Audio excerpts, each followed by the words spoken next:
So, a topic I'm very interested in is injuries in the NBA. They're very important to the league, the players, and the fans. And by league, I mean teams. With all the injuries that go on in the league, teams are heavily affected due to their star players having to sit out. In the pictures, I have Derrick Rose and DeMarcus Cousins, who were both heavily affected by injuries.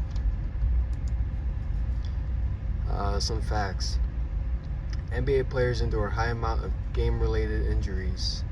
Uh, this is with any sport really, but in the NBA it's a lot more because it's such a high contact sport, and there's 82 games in the season, which is crazy.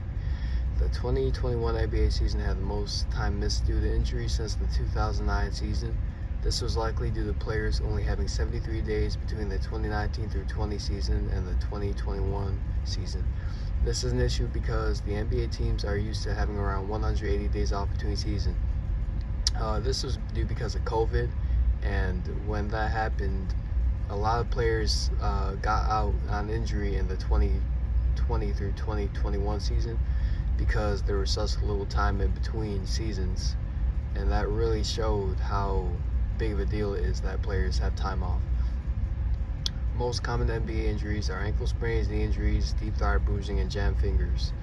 Injuries to star players have a huge effect on the amount of fans going to games. This is a given, and this is why teams have such a hard time, especially when the star players get out on injury. It's a really big deal for all three of the players, fans, and teams. Time played in between seasons has been shown to result in more injuries during the season, especially if it's a small amount of time off between seasons, like how it was with COVID. Some examples: Derrick Rose, as he was in the title, he won MVP in 2011, and in the 2011 playoffs, he tore his ACL, and his career changed completely for the worse. Now he still is a good player, but he was the MVP in 2011, and after that he just declined. DeMarcus Cousins, he's also in the title.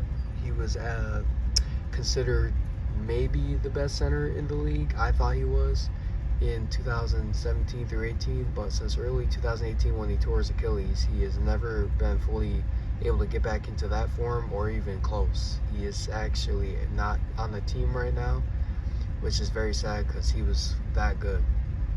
Klay Thompson, we don't know what he is yet, but I feel like he's going to come back the same, but we don't know because he has been out for about 2 years, which is insane.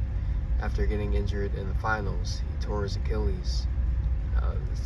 It's insane how long he's been out for it, and that has definitely made the team worse. They made the playoffs. Well, they made the play-in tournament last year, but that held them back tremendously. Yao Ming and Tracy McGrady, who I'm gonna put together, they both went out around the same time, and in 2007, and that totally blew the Rockets' chance at winning a championship in the future, because they just had to start completely over because two of their best players went out and retired very prematurely, which hurt them tremendously. The NBA has a huge injury problem. This is huge for the players because the workload that's put on them can be too much, which can lead to season-ending or even career-ending injuries. This is why it's like there's not a lot of space in between each game, and it's because the workload is raised up when the games are so close together. With training and conditioning, that is just a recipe for a disaster.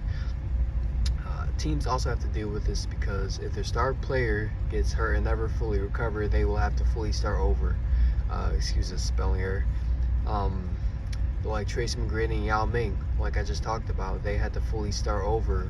The Rockets had to fully start over because their two best players just retired out of nowhere, which is definitely a reason to have to start over. The fans are also affected by this because they want to see their favorite players at the game.